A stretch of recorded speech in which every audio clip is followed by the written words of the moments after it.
Hello everyone, welcome to the world of Educare. Today we'll again deal with another chapter of your geography book, which is migration, that is the movement of people from one place to another. So let's start. In this chapter, we'll mainly focus on 4 subtopics, that is migration, its meaning and various types, causes and effects of migration, brain drain, its meaning and causes, and last but not the least, the positive and the negative effects of brain drain. Firstly comes migration. What is the meaning of the word migration? But before that, as usual, I'll read out the paragraph from your chapter and then I'll explain it accordingly. Migration is the movement of people from one place to another with the purpose of settling at the destination or living there for a relatively long period of time. It often takes place across political or administrative boundaries.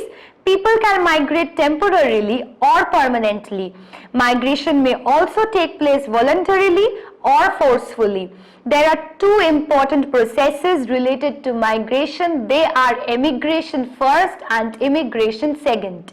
So, migration. Why do people migrate? What is migration? Migration is the movement of people from one place to another. Now, why do people migrate? There might be many reasons. Maybe for employmental opportunities, for job, for work, in search of food, etc. So there might be various reasons. With the purpose of settling at the destination or living there for a relatively long period of time. A person may migrate from a place, shift to another place and settle there for a very long time. Or a person may be a nomad and keep on migrating from place to place with different periods of time. So it often takes place across political or administrative boundaries. This is given clearly in your book. People can migrate temporarily or permanently. So as I said, people may migrate. Supposedly, if I'm here somewhere in the office, I get a transfer, I will move to some other place. So that is migration. I will live there for a long period of time. This is also migration. This is a temporary migration. Now, migration may also take place voluntarily or forcefully. So, if I return from that place and again I come back to Kolkata where I live, so that will also be again a migration. So, this process is continuous.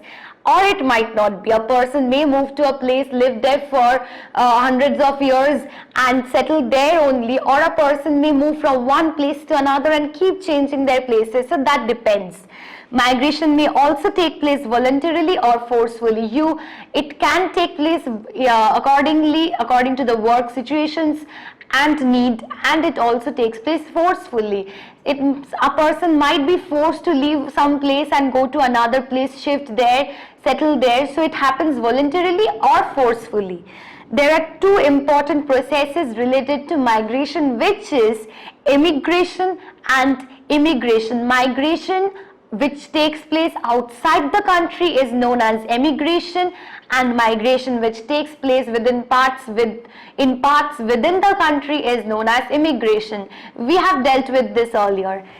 Immigration is the movement of people out of a region or country, and such migrants are called emigrants. So the people who emigrate, that is move out from their country to go to another region, another country that is abroad, they are known as emigrants, and the process is referred to as emigration. Immigration, on the other hand, is the movement of people into a region or country, and such migrants are called immigrants. So people who move from place to place within the country are known as immigrants, and the process is known as immigration. The place where the people are moving in, that is the destination, is called the receiving country. So if I move from Kolkata to Mumbai tomorrow, Mumbai will be my receiving place. Not country, because I have not given an example of a country, but rather a city. But supposedly I live in India and tomorrow I move to Australia or America, then Australia or America will become my receiving country, and India is my sending country, because from India I am migrating or emigrating because I am traveling out of my country. So I'm emigrating to Australia or America, any country. So those are my receiving countries and India is my sending country. The place from where the people are moving out, that is the origin. So India becomes my origin and Australia or America, they become my destination. So I'm starting from India. Supposedly I take America. So I'm starting from India and I'm going to America. India is my sending country, America is my receiving country, India is my origin and America is my destination. Now just because the migration is taking place outside the country, that is why we'll refer to I will be considered to be an emigrant and the process is known as emigration. Now we come to our next topic, which is types of migration. There are two types of migration, internal and external. Internal migration. Internal migration refers to the movement of people within the same country. There are various ways in which internal migration takes place. We'll study those in details. When people move from villages to cities, it is called rural to urban migration. We have again learned this, that people move from rural areas, that is the villages, to the urban areas, that is the developed towns and cities, in search of better opportunities, job facilities, etc. So that is internal migration, or referred to as rural to urban migration. It happens due to poverty. Obviously the people living in the villages, they do not have enough money, so in search of work to earn money for better employment, they move from the rural to the urban areas. And lack of social amenities such as health and education. We know that cities and towns offer us a better, a very developed health and education infrastructure. So these social institutions are not much developed in villages. So the village people have a tendency to move from the villages and settle down in the cities and towns. So that is known as the rural to urban migration. This type of migration is common in the developing countries of Asia and South America. So there has been given two examples of two countries where this kind of migration is quite noticeable. That is Asia and South America. Now second, when people move from a small town to a larger city, it is called urban to urban migration. So a person is moving from an urban place to another urban place, but from a small town or maybe a small town to a larger city, then that is known as urban to urban migration. It happens due to poor infrastructure and lack of adequate employment opportunities. Supposedly, let's take us a hypothetical situation. Ramu lives in a small town.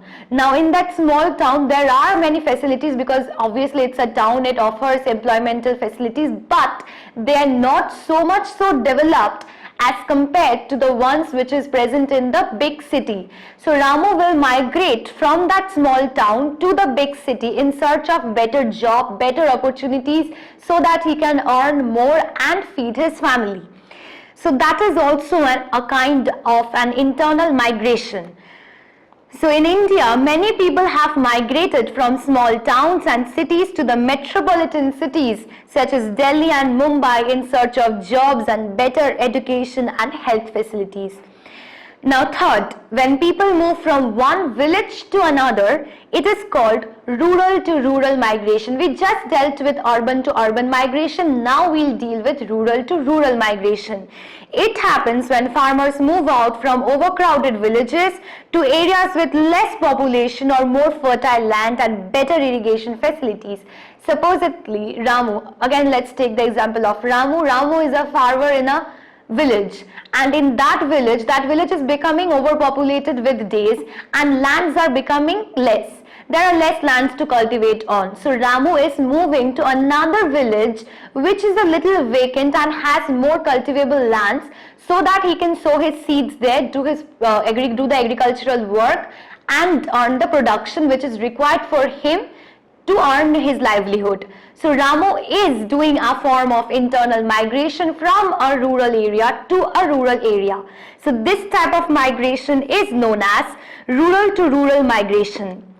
This type of migration is common in India, Indian subcontinent and Southeast Asia. Now the fourth point is urban to rural migration. Now this kind of migration usually takes place when the urban areas get very much overpopulated and congested and polluted. So people have a tendency to move from these urban areas to vacant places, which are usually villages. So when people move from cities to villages or suburban areas, it is called urban to rural migration. It happens when certain cities become overpopulated, as I just said, resulting in shortage of housing, traffic congestion and pollution. If there is more people, then there will obviously be a shortage of housing, and if there is more people, there will be usage of cars, and this will eventually lead to pollution, which is very harmful for the environment and for the people living in there. So people have a tendency to move to vacant which are not polluted places. So these are usually rural places which are covered mostly with greenery.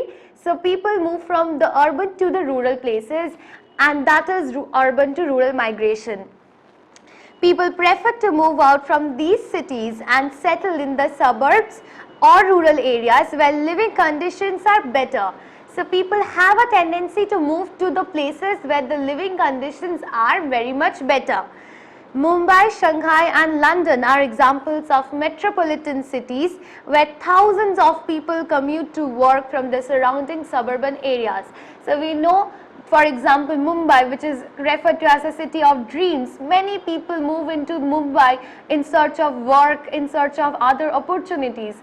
So these are places which are a little bit overpopulated. Now the next point is sometimes political unrest in a particular region may force people to move out from there and settle elsewhere in the country. Yes, due to political conflicts and other reasons, people are sometimes forced to move from one place to another. That is known as forced migration, just because the person is not moving in with his own wish or desire, but is forced to leave that place and move to somewhere else. That is known as forced migration. The emigration of many people from Kashmir to different parts of India is a suitable example. When people move out from an area in the aftermath of a natural disaster such as earthquake, volcanic eruption, flood or cyclone, it is called short-term migration. We know that often due to natural disaster like earthquakes, then other natural disasters like cyclones coming, a cyclone hitting a place, or it may be volcanic eruption, flood, anything. So due to these reasons, some areas get badly affected, for which it becomes difficult for a person or people to live in that place. Due to that reason, they need to move from that place, take a shelter elsewhere till their original place is being recovered, and then they have to live for a specific period of time, and after, when the situations get normal, they return to their original homes. So that is a short-term migration. Often we see that due to a cyclone or an earthquake, many destructions have taken place. The government arranges some camps where the people move for a specific period of time, and they are facilitated by the government in a way so that they do not get affected, and after that, when their original places have been recovered, they are sent back to their original homes. So that is a short-term migration. Our next topic is external or international migration. External, which is also international migration. External migration refers to the movement of people from one country to another. So supposedly, if I am moving from India to Australia, that is an external or an international migration. It can be of different types. Now, external or internal migration has been divided or segregated into different types. Let us study the types. Questions may come from this part, that how many types of, describe the types of, different types of external migration. So you have to write then in a bulletin form that when people emigrate from their home country with the legal permission of the receiving country, it is called legal migration. Supposedly, I am moving from India to Australia. I need to have a permission from the receiving country, and then that is a legal migration. But if I do not have that permission, that is obviously an illegal migration. So when people emigrate or go out of their country from their home country with the legal permission of the receiving country, that is the country which is your destination, so that is called legal migration. For example, large numbers of people have migrated from the South Asian countries to the UK, USA, Canada, Australia and the Middle East for better employmental prospects and higher standard of living. Many times due to employmental opportunities and higher standards of living, and people have a tendency to move from their home countries to other foreign countries, that is they migrate internationally, emigrate internationally, and with the permission of the receiving country. Supposedly, if let's take the example of again India and Australia. If I am moving from India to Australia, I have the permission given by the Australian government to so that I can freely move from India to Australia, then that's a legal migration, otherwise not. Now the second point is when people move out from their country without any legal permission, it is called illegal migration. Yes, of course, if I am again moving from India to Australia and my receiving country, which is Australia, that is my destination, has not granted me the permission to move from India to Australia, then that's an illegal permission. Often this happens that a country does not grants you the permission to move from your home country and visit their place due to maybe your criminal records or some other problems related to that. So these things take place, and there are some people who move illegally from one country to another, so without taking any permission, so that's an illegal migration. They violate the immigration laws. Obviously, every country has its own laws, rules and regulations which needs to be followed, and if that is violated, that is an illegal migration. So laws of the receiving country and cross the borders illegally. International emigration also takes place due to natural calamities, for example, famine in Ethiopia in the 1980s, climate change, for example, rising sea levels have caused the sinking of many islands in the South Pacific Ocean, communal tension, for example, influx of refugees from Pakistan to India after partition in 1947, and civil war, for example, Syria in current times. So often due to many natural calamities, for instance partition, etc., people need to move from one place to another, that is from one country to another, and international emigration takes place. Now we'll start with the causes of migration. People move from one region to another or across international boundaries due to various reasons which can be grouped under two categories: push factors and pull factors. Now we'll study in details about the push factors and the pull factors. Push factors. A push factor is something that encourages or forces people to move out from a region or a country. In case of internal migration, the common push factors are poverty, unemployment, poor infrastructure, and lack of social amenities. Internationally, the push factors are overpopulation, lack of employment opportunities, low standard of living, and lack of social services. So a push factor is something that encourages one to move from one place to another due to some reasons for which they are forced. They do not go or move from one place to another according to their desire, but they are forced to move in search of for maybe employmental opportunities, or maybe the place where they live in has a poor infrastructure. So in search of a better infrastructure, they need to move from one place to another. So in case of internal migration, that is migration taking place within the boundaries of a country, people move the common push factors which force the people to move from one place to another are poverty. Obviously, if there is poverty, people will be forced to move from one place to another in search of employmental opportunities, in search of work to feed their children, to feed their family.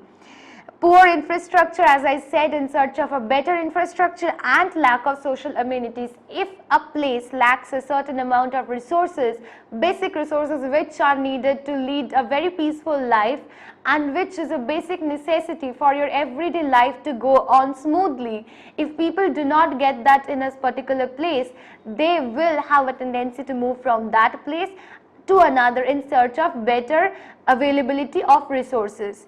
Internationally, people move also for, again, overpopulation. When a country becomes very populated, people have a tendency to move from that country to another country which is a less populated country, and in search of employmental opportunities, low standard of living and lack of social services. These are the reasons for which people are forced, or that is the push factor for the people to move from one place to another.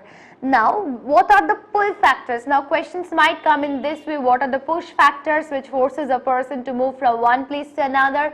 Then a question might come, then what are the pull factors which forces a person to move from one place to another? So you have to describe these in details. Now, the pull factors.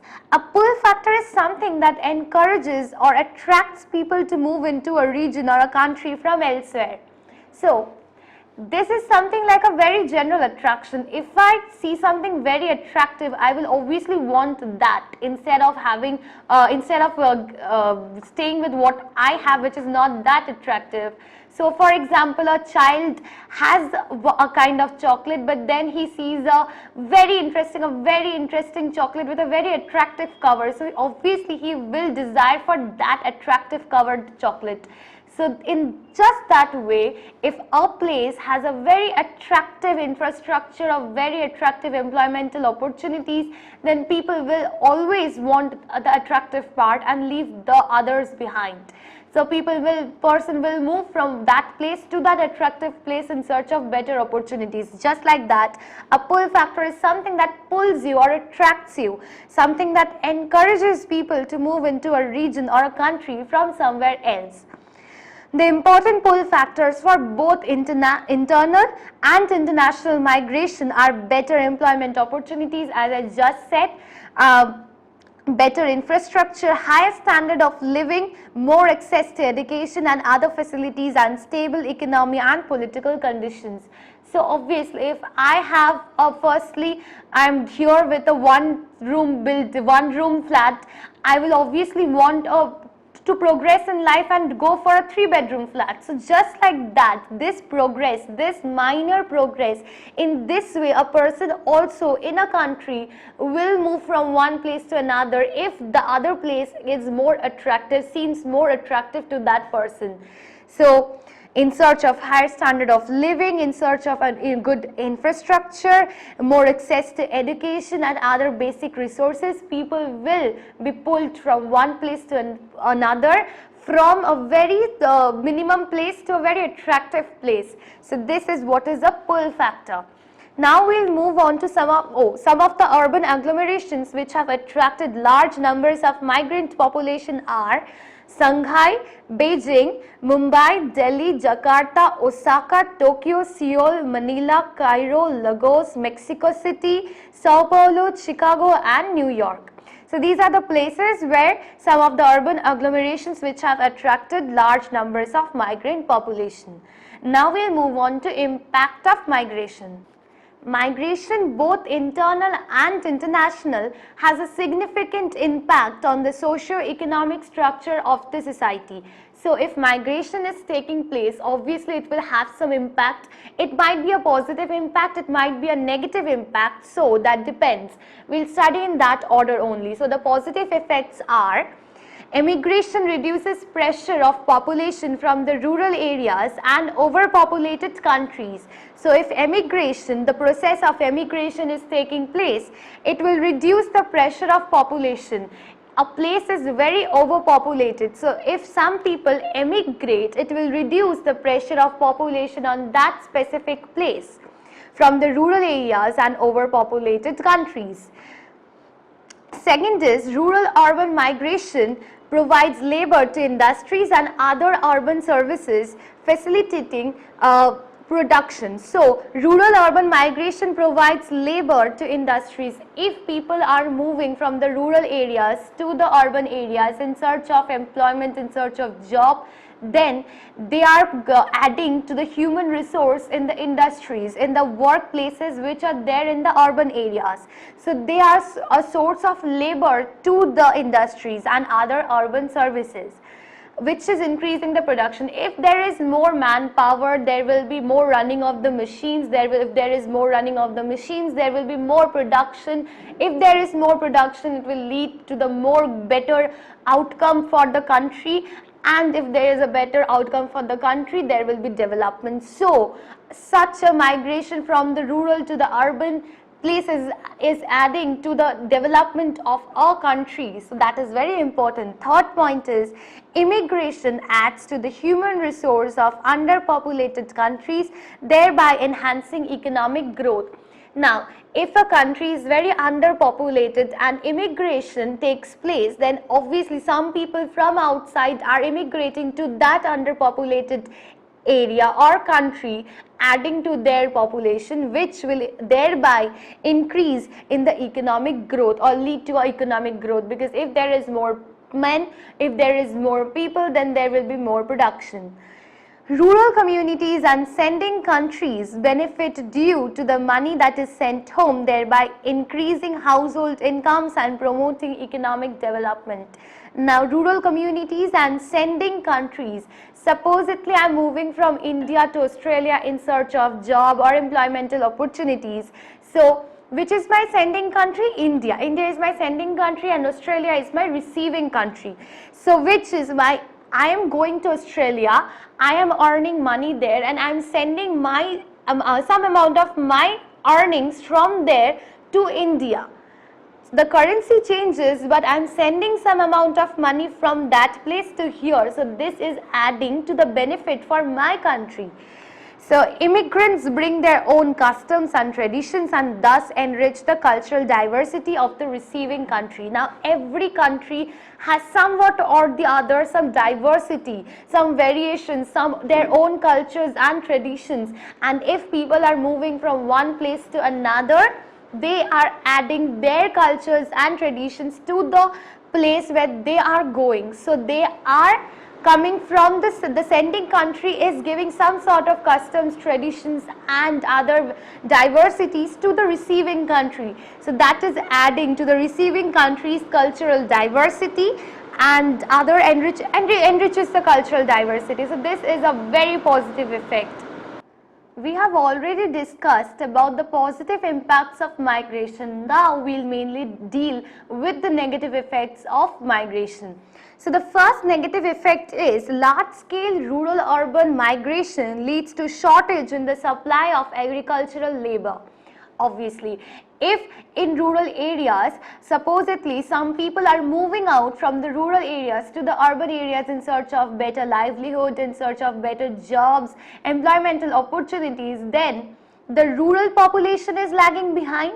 Then there are less people to work on the agricultural fields, to look after the production of in the agricultural fields, to look after the fertility of the soil and work with the crops and lead to the production of the various crops. So these are lagging behind if most of the population is moving to the urban places. So this is a very negative impact, because just because people are moving in search of jobs and other opportunities to the urban areas, the rural sectors are lagging behind. The agricultural fields have less people to work on. So this is a negative impact. The second negative impact is big cities get overcrowded, which leads to a strain on the social amenities. Now, a certain region has a specific amount of resources for which specific amount of resources which people might use. Now, if some people add on to that specific number of people and the level of population increases,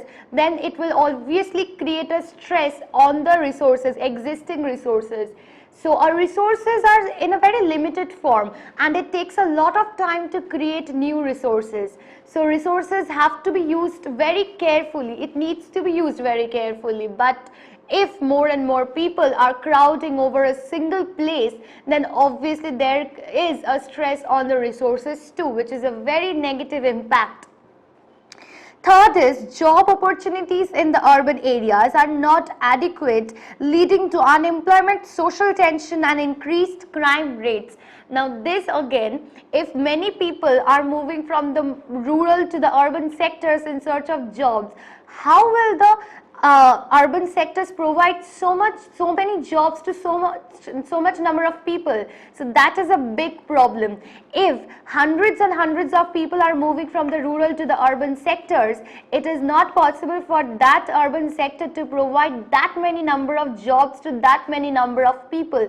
So it creates a stress, and as the urban sectors becomes overpopulated, it becomes difficult for it to provide so much employmental opportunities and resources to so many number of people. So that is already a problem. International migration results in loss of human resources. Supposedly there is a very skilled person of our country who, if that person would have stayed in our country, it would have led to the development of our country, our development would have taken place. But just because due to better livelihood, in search of better employmental opportunities, that person from our country, that very skilled and talented person from our country is moving out and to some other country and working from them, then that's a loss for our country. Then large number of refugees in our country often leads to social conflicts and racism.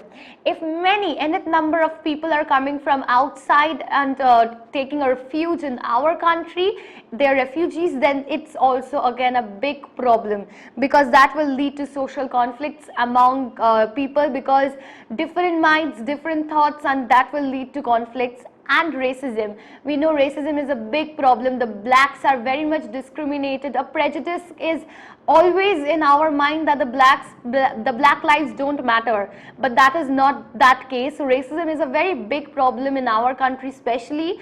So these kinds of conflicts usually take place when refugees, in a large number of refugees settle in a single country. Now we'll deal with brain drain. Now, causes of brain drain can be classified again into push and pull factors. We have dealt with this push factor and pull factors previously. Now we are again seeing this push factors and pull factors, which are the causes for brain drain. Push factors are the features of the less developed countries that force intelligent and talented people to migrate to developed nations.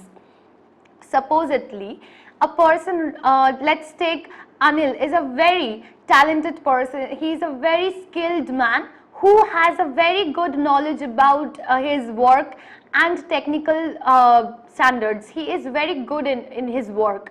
So if he works for our country, then it will eventually lead to the development of our country, because his skills will be an asset for our country. But then if our country has no good facilities to provide to Anil, then why would Anil want to stay here? He will obviously move to a place which has better opportunities. That is quite obvious.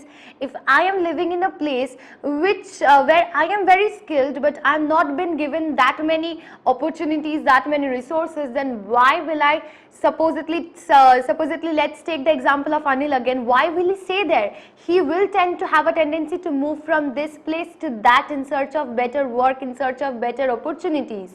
So just like that, push factors, this is a push factor which is forcing Anil to move from one place to another in search of better facilities for himself, because he himself is very skilled, but he is not getting that many opportunities in his country. So he is moving out. So that is a brain drain for our country from where he is moving out.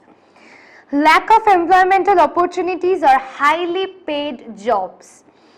So if Anil is getting a job, but he is not being paid as much as he expects or as much as he should get, so obviously he will move out. Why will he stay with a salary which is very minimum, whereas he has a skill which owes him a very high salary? He will definitely move. Lack of research facilities and funds. If there is lack of research facilities and funds, then Anil will not be able to work properly with proper skills and maintenance. Then discrimination in employment and lack of freedom at work. Anil is a skilled labor, supposedly in India, but here he's not been given the freedom to work freely without any stress, without any problems. So this without any discrimination going on in his employmental places. So in his offices, for example. So he will move out from his office to somewhere else, to somewhere out of the country, where obviously where he can work with complete freedom, with no stress and with no liability. Now, poor working conditions in India, if Anil is not been given the proper infrastructure where he can produce his skills and give a better outcome to the country, then why will he stay here? He will move out where he has been given the proper good working conditions. After that comes the low standard of living. If my country, if the country where Anil is living in has low standards of living, why again will he stay there? Because his ability, his skills owes him a better standard of living. He supposedly shall be living in a very luxurious, having a very luxurious life. So he will move out for that luxurious life and not live in the poor or low standard living conditions. Now comes the political and social instability. So if supposedly Anil is in a place where the situation is not stable, where the political and social conditions are not stable, why will he again live there? He will have a tendency to move out. Just like that, lack of educational opportunities. If Anil, who is already a skilled person but needs more educational opportunities to more or to brush up his skills, then if he is not getting that here, then why will he stay here? So these are the some reasons which are pushing Anil to move from that place where he was already living in to some other better places. So this is kind of a brain drain for the country which is sending Anil to the other country, whereas the receiving country is benefiting from Anil's skills and other actions. So that is a benefit for the receiving country but a very disadvantage for the sending country. Now comes the pull factors.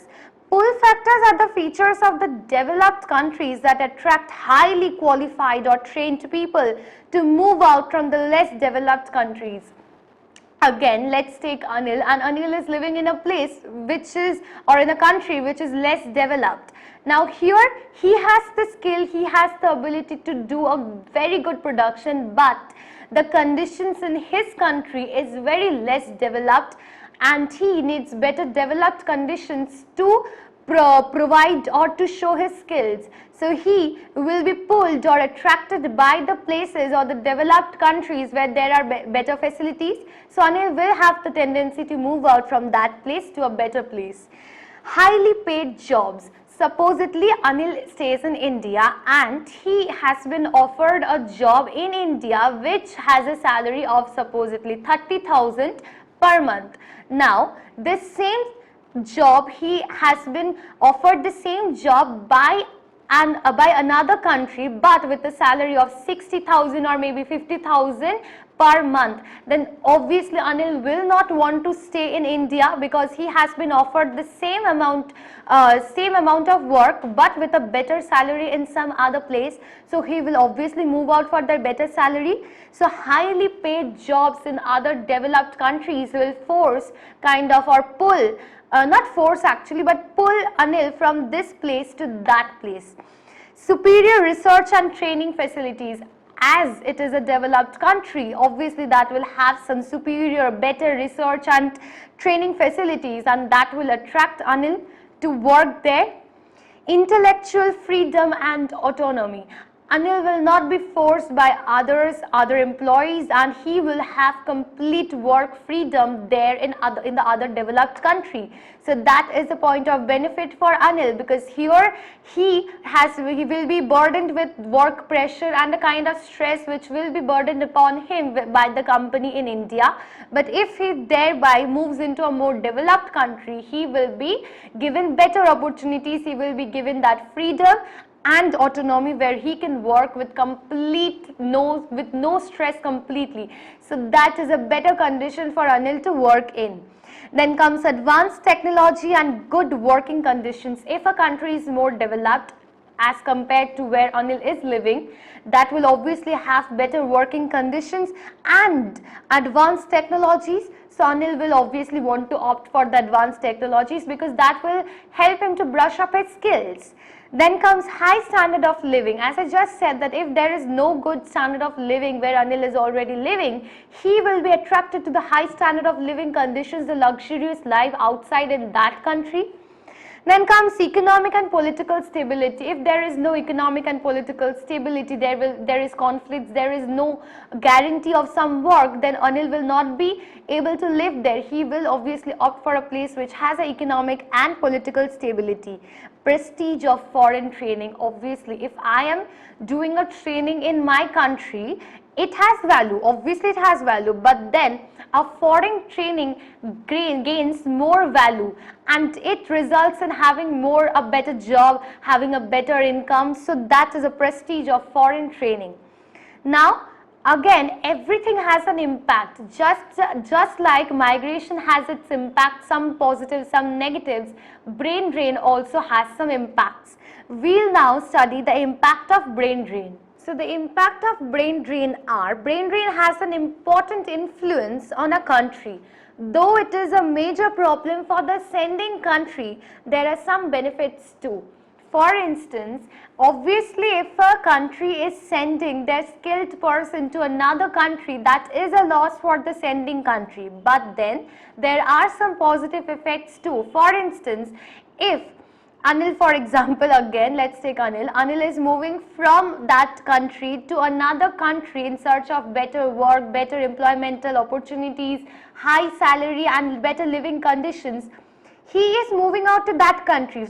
Firstly, at the primary level, it is a loss for our country, that is the sending country. But then, when Anil moves out there, he lives there for a period of time, he brushes up his skills, he gets better in his work, and then when he returns to our country, we can utilize his brushed up skills for the development of our country. So then that is a very big benefit for our country.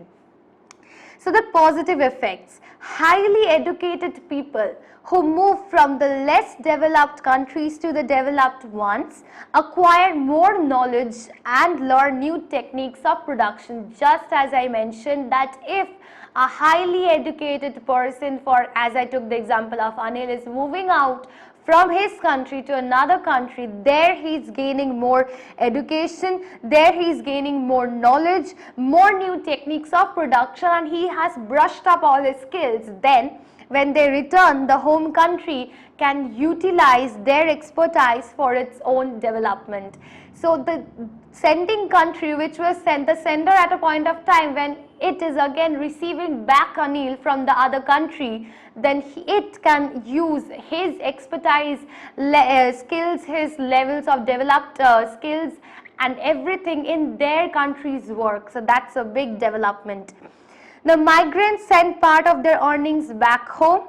This contributes to the household earnings, which in turn enhances the economic growth of the country.